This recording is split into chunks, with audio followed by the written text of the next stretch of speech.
नमस्कार. महाराष्ट्रातल्या सर्व विद्यार्थी मित्रांचं आपल्या भूगोलाच्या या ऑनलाईन प्लॅटफॉर्मवरती सहर्ष स्वागत आहे. आज भेटतो आपण तर कशासाठी, आपल्या सुपरफास्ट टेस्ट जर बघाल तर 3.0 साठी. ह्या सुपरफास्ट टेस्ट सिरीज मध्ये जर बघितलं तर आज आपण कुठे तर टेस्ट नंबर 1 वरती आहेत.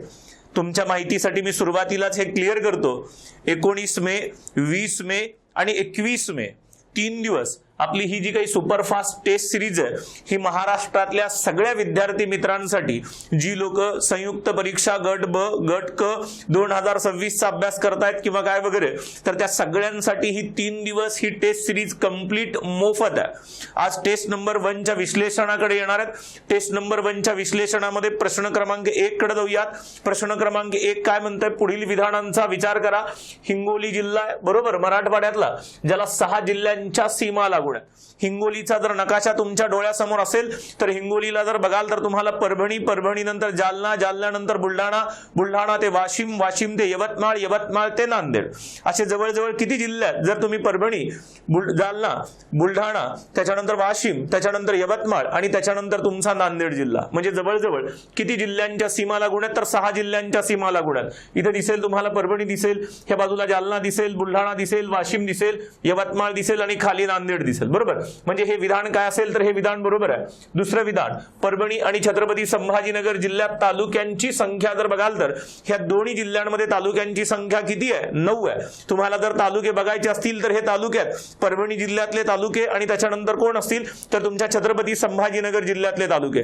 दोन्ही जिल्ह्यांमध्ये तालुक्यांची संख्या किती आहे, तर दोन्ही जिल्ह्यांमध्ये तालुक्यांची संख्या 9 आहे. म्हणजे विधान काय असेल तर विधान बरोबर असेल.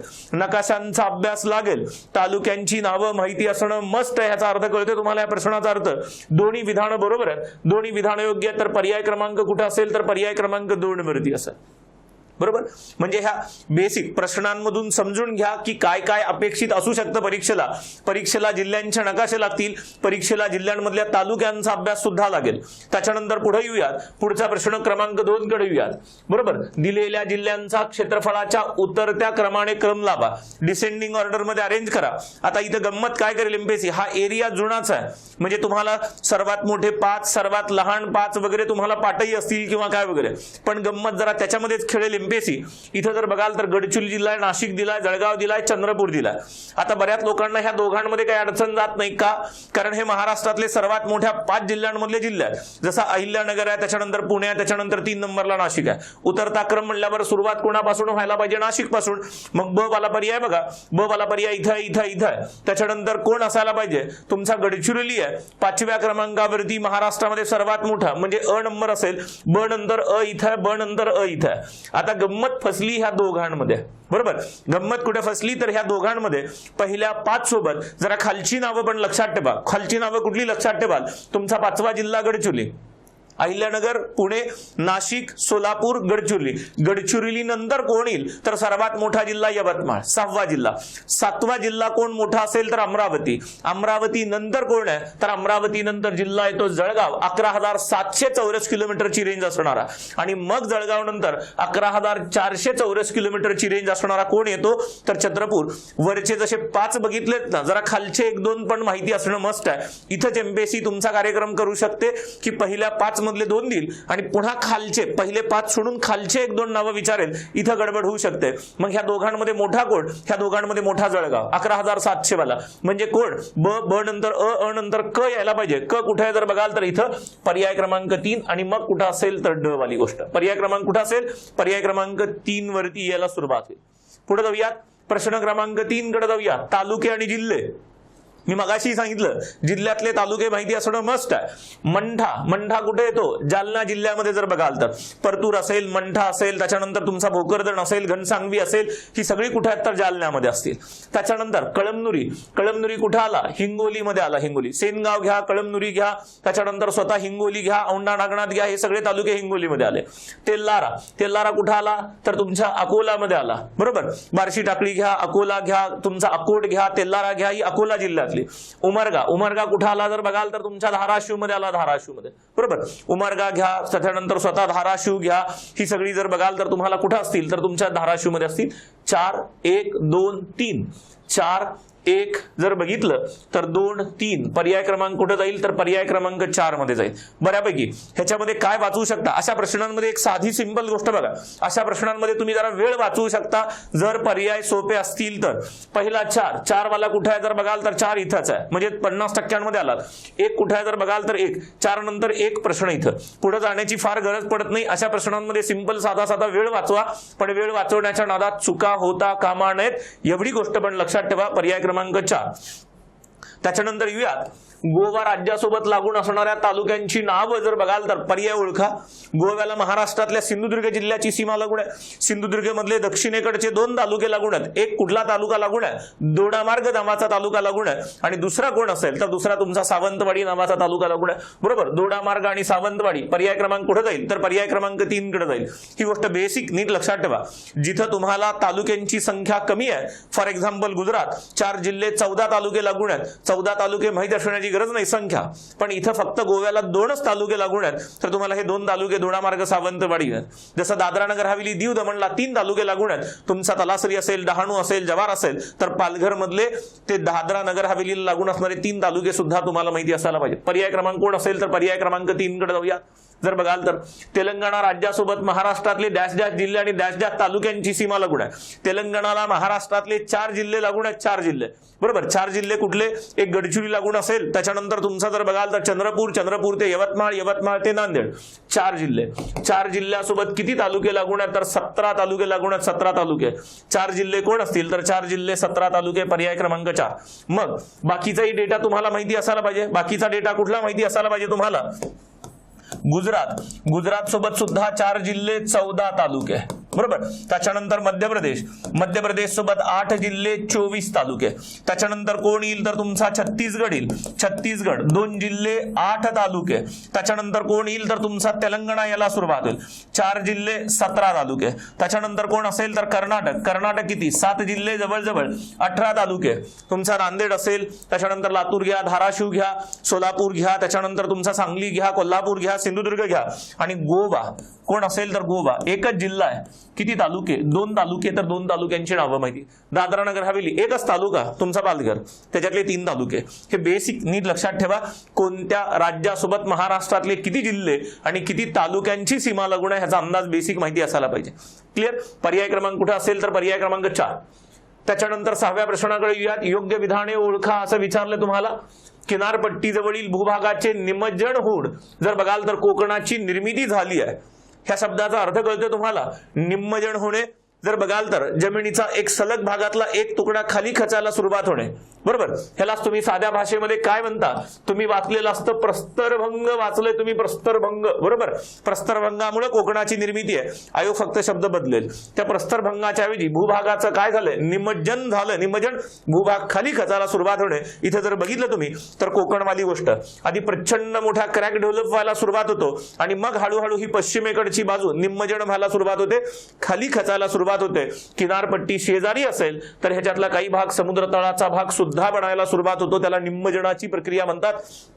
त्याला सबमर्जन्स असं सुद्धा म्हणतात बरोबर. मग सबमर्जन्स म्हणा, निमज्जन म्हणा, प्रस्तरभंगामुळे हे निमज्जन व्हायला सुरुवात झालं. त्यामुळे इथं जर बघाल तर कोकणाची निर्मिती कोणामुळे तर तुमच्या निमज्जन म्हणा प्रस्तरभंगाच्या प्रक्रियेमुळे कोकणाची निर्मिती झाली आहे. स्टेटमेंट काय असेल तर स्टेटमेंट बरोबर असेल.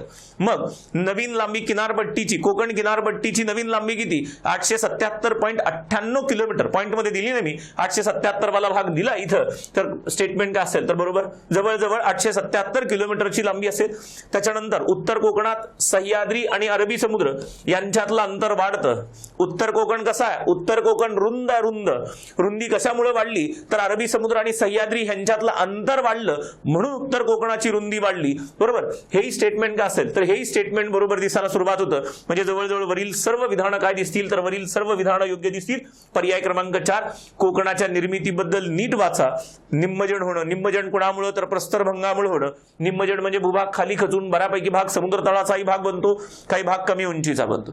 मग कोकणाची निर्मिती, कोकणाची प्राचीन नावं, त्याच्यानंतर कोकणाचा विस्तार, उत्तर कोकण, दक्षिण कोकण, खलाटी, वलाटी, ह्या सगळ्या बेसिक गोष्टी कोकणाच्या बाबतीत आपल्याला बघणं अपेक्षित आहे बरोबर. ज्यावेळेस प्रस्तरभंग होतो ना तर प्रस्तरभंगामुळे भूभागाचे जर बघाल तर तीव्र उताराचे प्रदेश निर्माण व्हायला सुरुवात होतात, ज्याला तुम्ही सह्याद्रीमध्ये कडा असं म्हणायला सुरुवात करता.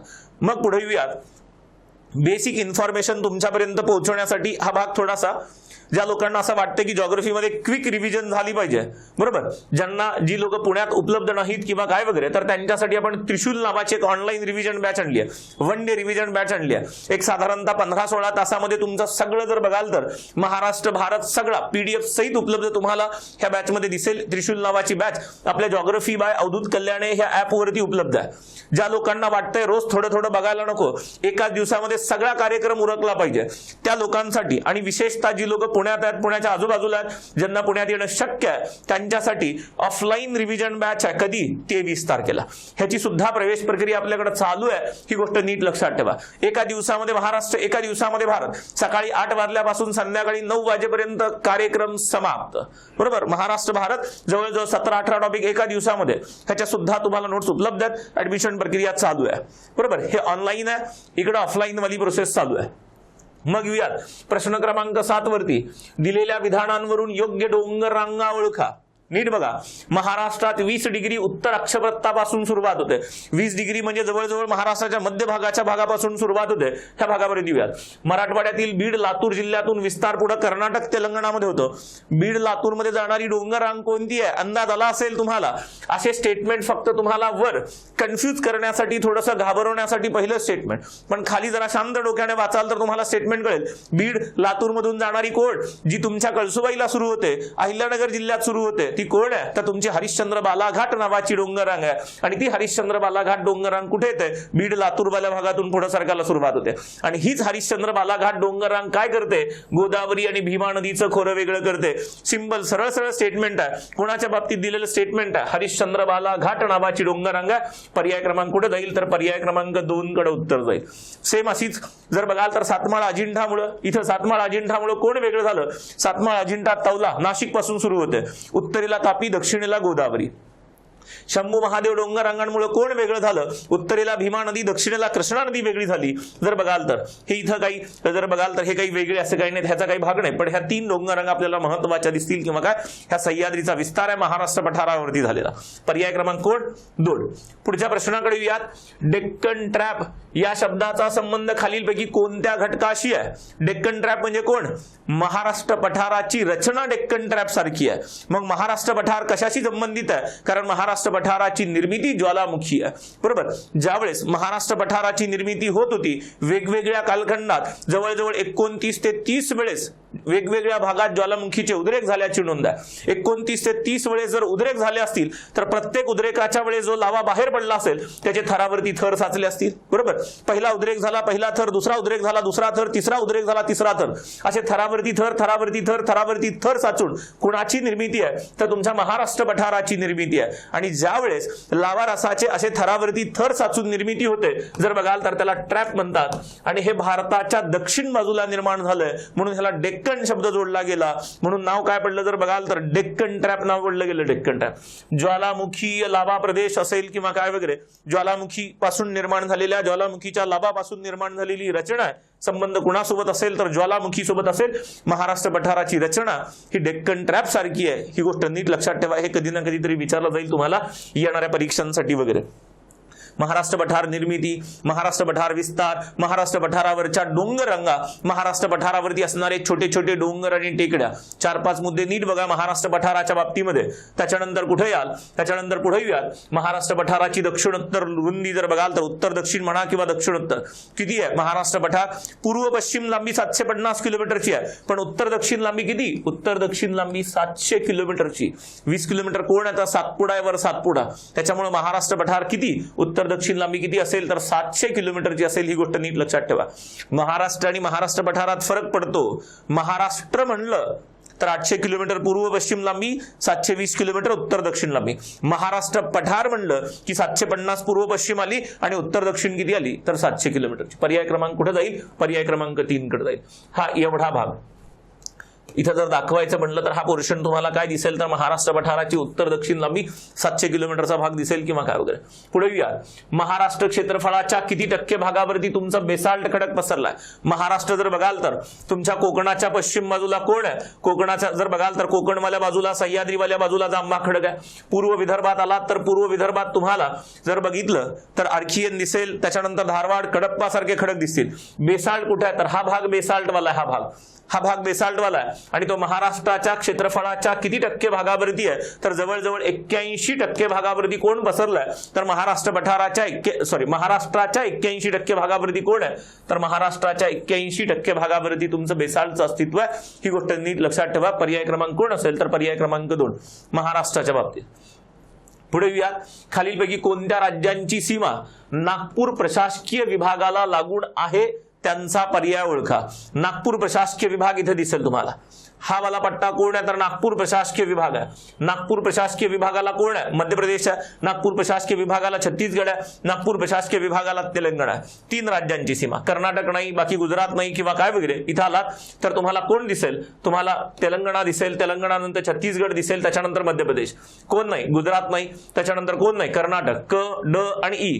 क, ड आणि ई कुठे दिसेल तर तुम्हाला पर्याय क्रमांक 4 मध्ये दिसेल, जे नागपूर प्रशासकीय विभागाला लागून असणारे राज्यात. पर्याय क्रमांक 4. त्याच्यानंतर पुढच्या प्रश्नाकडे येऊयात. 12व्या प्रश्नाकडे येऊयात.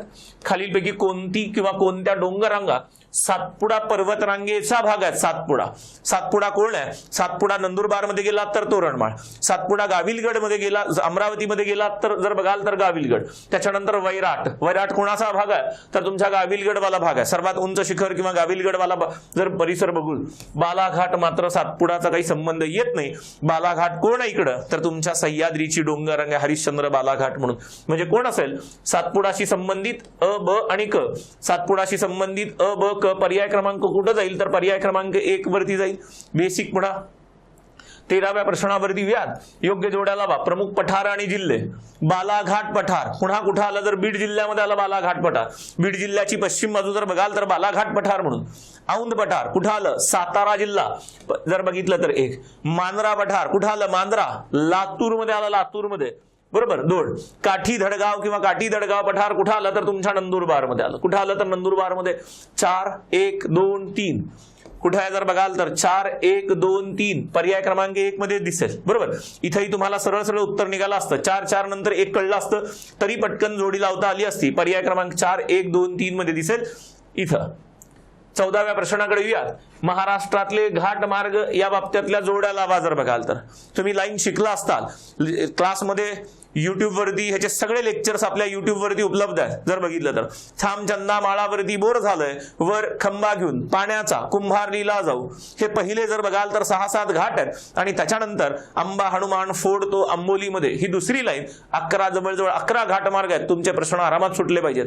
मग घाटमार्ग हनुमंते कुठे आहे जर बघाल तर अंबा हनुमान म्हणजे खाली कोल्हापूर सेंटरमध्ये. कोल्हापूर ते कुडाळ असणारा कोण असेल तर हनुमंते घाट. पर्याय क्रमांक 2 इथं आहेत. 2 जर बघाल तर इथं दिसेल तुम्हाला. त्याच्यानंतर दिवा घाट पुणे 12 असणारा जर बघाल तर घाट कोण असेल तर दिवा घाट. वरंदा घाट पुणे सेंटर आहे. वरंदावाला जर बघाल तर वर खंबा घेऊन वरंदा घाट पुणे सेंटर, पुणे महाडवाली गोष्ट असेल. 3, 2, 1, 3 त्याच्यानंतर कुंभारली घाट कुठं आला? कराड सेंटरला आला. कराड ते चिपळूण असणारा कोण असेल तर तुमचा कुंभारली घाट. बरोबर. 2, 1, 3 आणि कोण असेल तर 4. 2, 1, 3, 4 जर बघितलं तर कुठं दिसेल तुम्हाला? पर्याय क्रमांक 3 मध्ये दिसेल. 2, 1, 3, 4 वाली गोष्ट कुठं दिसेल तर पर्याय क्रमांक 4 मध्ये दिसेल. सिंपल. घाट लक्षात ठेवा. किती शिखरं महत्वाची आहेत? जवळजवळ 11 महत्वाची शिखरं असतील. कोणती? कसामी, तारामतीवर हसतो, पुन्हा 2 रात्री, तेही बघून घ्या युट्यूब वरती. एखादा असा सोपा प्रश्न आला आपल्याकडून चुकता कामा नये. 100% असे प्रश्न आपल्याकडे बरोबर आले पाहिजेत, वेळेत बरोबर आले पाहिजेत, वेळ वाचवता सुद्धा आली पाहिजे अशा प्रश्नांमध्ये. क्लिअर. 15व्या प्रश्नाकडे येऊयात. सिंधुदुर्ग जिल्ह्यातील तालुक्यांचा दक्षिणेकडून उत्तरेकडे क्रम लावा. सिंधुदुर्ग मधले तालुके आहेत जर बघितलं तर हे सगळे तालुके कुठले आहेत? सिंधुदुर्गमध्ये. मग सिंधुदुर्गमध्ये तालुक्यांचा दक्षिणेकडून सर्वात दक्षिणेकडे कोण? दोडामार्ग. मग दोडामार्ग पासून सुरुवात होणारा पर्याय दोडामार्ग इथं इथं इथं, बरोबर. दोडामार्ग नंतर वर कोण आहे जर बघाल तर लगेच इमिडिएटली सावंतवाडी लागून आहे. मग दोडामार्ग सावंतवाडी, दोडामार्ग सावंतवाडी ह्या दोघांमध्ये कुठेतरी दोडामार्ग ते सावंतवाडी, सावंतवाडी ते कुडाळ असेल जर बघितलं तर कोण असेल? कुडाळ. आणि मग कोण तर कणकवली. हा तालुक्यांचा क्रम आहे सिंधुदुर्ग मधल्या. कोण असेल तर दोडामार्ग ते सावंतवाडी, सावंतवाडी ते कुडाळ, कुडाळ ते कणकवली. मग तुमचं जर बघाल तर वैभववाडी वगैरे ही तालुके दिसतील तुम्हाला. पर्याय क्रमांक कुठे जाईल? पर्याय क्रमांक 3 कडे जाईल. प्रश्न काय विचारला जाईल? कारण इथं दोडामार्ग सर्वात दक्षिणेकडचा तालुका आहे. सर्वात दक्षिणेकडच्या तालुक्यांच्या बाबतीत हळूच दक्षिणेकडून उत्तरेकडे क्रम ऑटोमॅटिक निर्माण होतो. इथं जर तुम्ही बारकाईने कधी नकाशे बघितले असतील तर ही गोष्ट तुम्हाला दिसेल. आपल्याला दोडामार्ग दक्षिणेकडे माहिती आहे, पण दोडामार्ग पासले 2-3 पर्याय नाव देतील, बरोबर. मग बाजूला सावंतवाडी असणारे 2 पर्याय, म्हणजे ह्या दोघांमध्ये कुठेतरी उत्तर आहे. इथपर्यंत आपण पोहोचू, पण पुढे कोण? कुडाळ का कणकवली? कुडाळ का कणकवली एवढ्यावरतीच कन्फ्युजन होईल. ही गोष्ट नीट लक्षात ठेवा. सावंतवाडी, कुडाळ नंतर कणकवली, मग तुमचा वैभववाडी वगैरे वगैरे कुठं असेल तर पर्याय क्रमांक कुठं? 3 मध्ये. 16व्या प्रश्नाकडे येऊयात. 16वा प्रश्न कोण? दिलेला नकाशा कोणत्या प्रशासकीय विभागाचा आहे ते ओळखा. दिलेला नकाशा नीट बघा. दिलेला नकाशा अनियमित त्रिकोणी आकाराचा दिसतो आणि हा उजवीकडे झुकलेला त्रिकोण आहे. उजवीकडे पडलेला त्रिकोण आहे. असा त्रिकोण असेल तर एकच प्रशासकीय विभाग कोण? पुणे प्रशासकीय विभाग. कोण असेल? पुणे प्रशासकीय विभाग. हा जर तुम्ही नकाशा नीट बघितला, ह्या पोर्शन वरती आलात तर तुम्हाला इथे दिसेल. लाल रंगाने जर बघितलं तर अनियमित त्रिकोणी आकाराचा नकाशा, जो त्रिकोण उजवीकडे झुकलेला दिसेल तुम्हाला, कोण असेल तर तो तुमचा पुणे. सशासारखी रचना दिसली की तुम्हाला कळतंय. सशासारखी रचना दिसली की कोण आहे? छत्रपती संभाजीनगर प्रशासकीय विभाग आहे. कोण असेल तर छत्रपती संभाजीनगर प्रशासकीय विभागाची रचना. एखादा पक्षी चोच असणारा, टोकदार चोच असणारा पक्षी जर इथं बसला असेल, पंख पसरून बसला असेल तर कोणता प्रशासकीय विभाग? पंख पसरून बसलेला चोच असणारा पक्षी दिसला की अमरावती प्रशासकीय विभाग. कोण असेल जर बघितलं तर अमरावती प्रशासकीय विभागाची रचना दिसेल. उभ्या खांबासारखी रचना दिसली तुम्हाला, उभ्या खांबासारखी रचना दिसली की कोण आहे? तर तुमचा कोकण प्रशासकीय विभाग आहे. कोण असेल? कोकण. उरलं कोण? नाशिक. त्याच्यानंतर कोण असेल? गडचिरोलीवाला आकार दिसला की समजून घ्या जर बघाल तर कोण आहे? नागपूर प्रशासकीय विभागाचा नकाशा आहे. विभागांचे नकाशे तुम्हाला कंपल्सरी तुमच्या डोळ्यामध्ये फिक्स असले पाहिजेत. मग इथं अनियमित त्रिकोणी जर बघाल तर उजवीकडे झुकलेला अनियमित त्रिकोण आहे, ज्याचा बेस पश्चिमेला आहे आणि त्याचं टोक पूर्वेला गेलंय, तर हा कोण? पुणे प्रशासकीय विभागाचा नकाशा आहे. हे बेसिक आपल्याला माहिती असणं मस्ट आहे. हा भाग जर तर हे सगळे प्रश्न कुठे आहेत? तर हे सगळे प्रश्न आपल्या सुपरफास्ट टेस्ट 3.0 मधले, ही टेस्ट नंबर 1 आहे. राजकीय आणि भौगोलिक वाला भाग आहे. ह्या भागावरती हे विश्लेषण नीट बघा. ह्याची PDF आपल्याला ऍप मध्ये उपलब्ध करून देण्यात आली आहे. ज्यांनी ऍप डाउनलोड केलं नसेल त्यांनी ऍप डाउनलोड करून घ्या. जॉग्राफी बाय अवधूत कल्याण. त्याच्यामध्ये 19 मे, 20 मे आणि 21 मे पर्यंत 2026 पर्यंत ही टेस्ट महाराष्ट्रातल्या सर्व विद्यार्थ्यांसाठी मोफत आहे. ही गोष्ट नीट लक्षात ठेवा. ठीक आहे. पहिल्या टेस्ट पुरता इथेच थांबूयात. जय हिंद, जय महाराष्ट्र. भेटूयात दुसऱ्या टेस्टच्या विश्लेषणात.